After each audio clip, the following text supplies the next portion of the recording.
Hammaga salom. Xudo xolasa mana boshlab olgan ishlarimiz avval M6 bo'ladi. Bo'yapgan muammolar nima? Bo'yapgan muammosi propanda gaz bosganda mana. Mana hozir esa gaz bosganda mashina siltanib qolib, chek yonib qo'ygan ekan Margatov akamizda. Xudo xolasa bularni hozir programmalari bilan pokoleniya nastroykasi I+ o'lgan zapchasini hozir qo'ydik. O'lgan o'sha injektor o'lgan ekan akamizda. Ikkiga постоянно пропуск berib qo'yadi.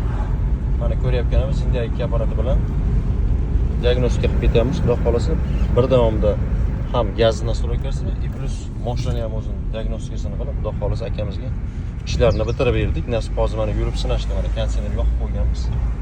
Xudo xolasa yurishlari zo'r, siltashlari bo'lmayapti. O'rnidan qo'zg'alganda ham oldi siltanib qo'yapti bu gaz bosgan. Hozir mana gaz bosganda ko'tarishlari zo'r mana. Siltashlari nasib yo'q. Skor salmashlari zo'r xudo xolasa. Kimda shunaqa xizmatlar kerak bo'lsa, bemalol o'zimizga murojaat qilaverasizlar.